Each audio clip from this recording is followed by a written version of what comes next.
رسول اللہ صلی اللہ تعالی علیہ وآلہ وسلم مسجد میں تشریف لائے، دیکھا کہ ایک شخص نماز پڑھ رہا ہے، نماز پڑھنے کے بعد اس نے دعا مانگی، اس کی دعا سماعت فرمانے کے بعد میرے آقا کریم علیہ الصلاۃ والسلام نے فرمایا مجھے اس ذات کی قسم ہے کہ جس کے قبضہ قدرت میں میری جان ہے، اس نے اسم اعظم کے ساتھ دعا مانگی ہے، خدا کے اس بڑے نام کے ساتھ کہ جب کبھی اس نام کے ساتھ سوال کیا جائے تو عطا ہو، اور جب کبھی اس نام کے ساتھ دعا کی جائے تو قبول ہو۔ آپ جاننا چاہیں گے وہ کون سی دعا ہے؟ آپ چاہتے ہیں کہ آپ کی دعائیں قبول ہوں؟ آپ چاہتے ہیں کہ آپ کی دعا پہ قبولیت کی مہر لگ جائے؟ آپ جو مانگیں آپ کو خدا آپ کو دیتا رہے؟ تو یہ دعا سن لیجئے۔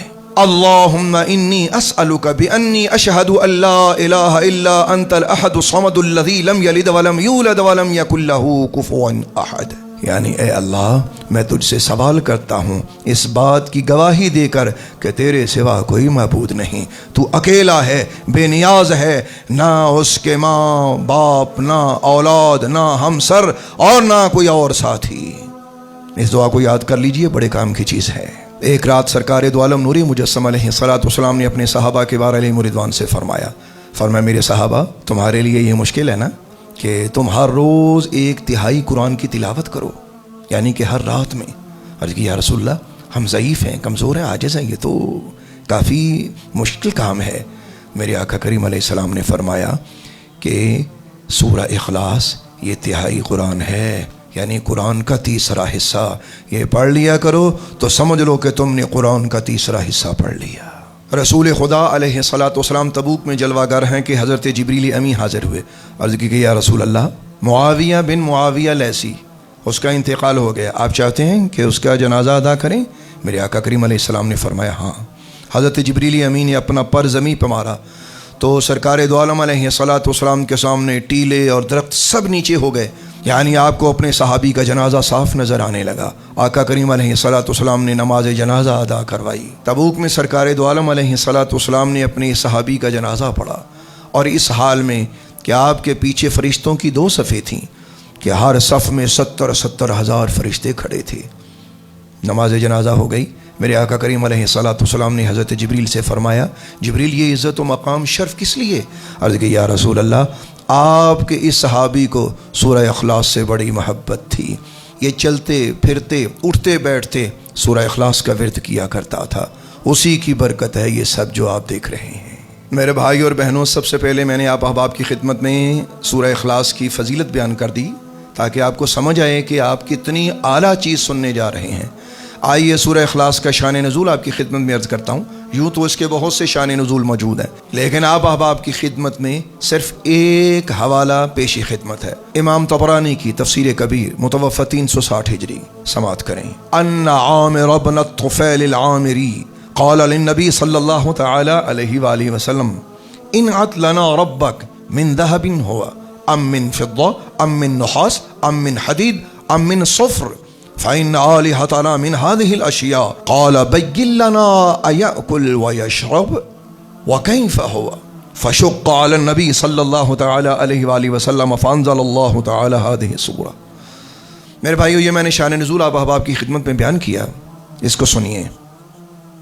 عامر بن طفیل عامری یہ سرکار دو عالم علیہ الصلوۃ والسلام کی بارگاہ اقدس میں حاضر ہوتا ہے، نعوذ باللہ استغفر اللہ، اور نہایت بے باکانہ طریقے سے یہ گفتگو کرتا ہے۔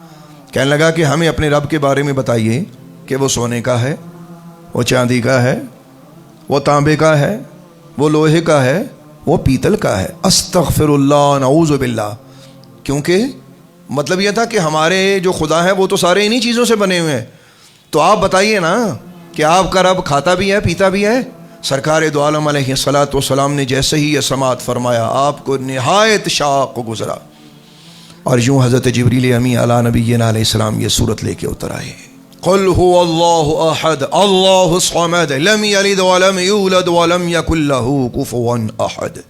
اے محبوب آپ فرما دو کہ وہ ذات پاک جس کا نام اللہ ہے وہ ایک ہے، معبود برحق جو بے نیاز ہے، نہ کسی کا باپ ہے اور نہ کسی کا بیٹا، اور کوئی اس کا ہمسر نہیں۔ میرے بھائی اور بہنوں، اس صورت پاک میں کافروں کے، مشرکین کے، یہودیوں کے تمام سوالوں کے جواب دیے گئے۔ ان کو بتایا گیا کہ تم نے کتنے خدا رکھے ہوئے ہیں، ان کا مٹیریل الگ الگ ہے، یعنی مختلف دھاتوں کے خدا ہیں، لیکن محمد عربی کا خدا اور پوری کائنات کا اصل خدا وہ وہی ہے کہ جو احد ہے۔ یاد رکھیے یہاں واحد نہیں فرمایا گیا، یہاں احد کہا گیا۔ واحد اور احد کی بحث تو الگ ہے، کبھی انشاءاللہ تعالی وقت ملا تو اس پہ گفتگو کریں گے۔ تو یہاں صرف آپ کی خدمت میں ایک بات عرض کیے دیتا ہوں، یاد رکھیے کہ واحد کے بعد اثنان ہوتا ہے، یعنی واحد گنتی میں شامل ہے لیکن احد گنتی میں شامل نہیں۔ احد وہ ہے کہ اکیلا ہو، نہ اس سے پہلے نہ اس کے کوئی بعد ہو، اور ایسا یکتا تو صرف ایک اللہ ہی ہے۔ تو فرمایا گیا وہ احد ہے، یعنی اس سے پہلے بھی کوئی نہیں اور اس کے بعد بھی کوئی نہیں۔ جب کچھ نہ تھا تو وہ تھا، اور جب کچھ نہ ہوگا تو وہ ہوگا۔ اسے کہتے ہیں هو اللہ احد۔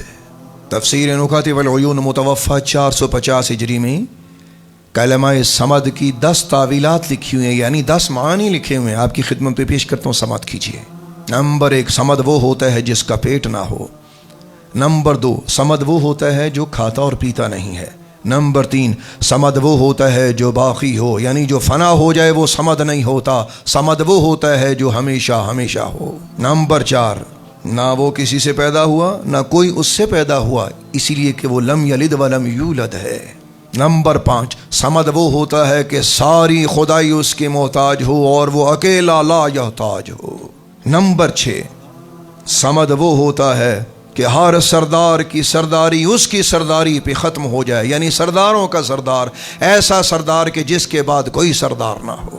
نمبر 7، ایسا کامل کہ جس میں عیب کوئی نہ ہو۔ نمبر 8، ہر چاہنے والے کا مقصود ہو اور ہر مصیبت زدہ کا مددگار۔ نمبر 9، وہ ہر ایک سے بے نیاز ہو۔ نمبر 10، جو چاہے وہ ہو جائے اور وہی ہو جس چیز کا حکم کرے۔ میرے بھائیو، یہ آپ نے صمد کے 10 معنی سماعت کریے۔ اور اسی طرح لم یلد ولم یولد ولم یکن لہ کفوا احد، یعنی نہ وہ کسی کا باپ ہے نہ کسی کا بیٹا ہے اور کوئی اس کا ہمسر نہیں۔ اور آخر میں ایک بڑی دردناک چیز بیان کرنے جا رہا ہوں، بخاری شریف میں ہے کہ ایذا دینے والی باتوں کو سنتے ہوئے صبر کرنے میں اللہ سے زیادہ کوئی صابر نہیں ہے۔ اللہ اکبر، کہ لوگ اس کی اولاد بتاتے ہیں اور پھر بھی وہ انہیں روزیاں دیتا ہے، انہیں عطا کرتا ہے۔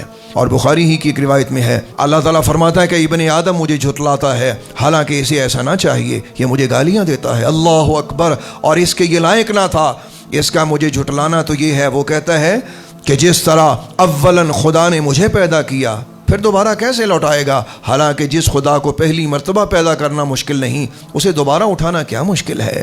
اللہ اکبر۔ تو یہاں اللہ تبارک و تعالیٰ ارشاد فرماتا ہے کہ نعوذ باللہ، کہ یہ میرا بندہ مجھے گالیاں دیتا ہے، کہ وہ کہتا ہے کہ اللہ کی اولاد ہے، حالانکہ میں تنہا ہوں، میں ایک ہوں، میں صمد ہوں، نہ میری اولاد ہے نہ ماں باپ نہ مجھ جیسا کوئی۔ میرے بھائیو، سورہ اخلاص کے ساتھ پڑھیے اور اللہ کی قربت کے حقدار ہو جائیے۔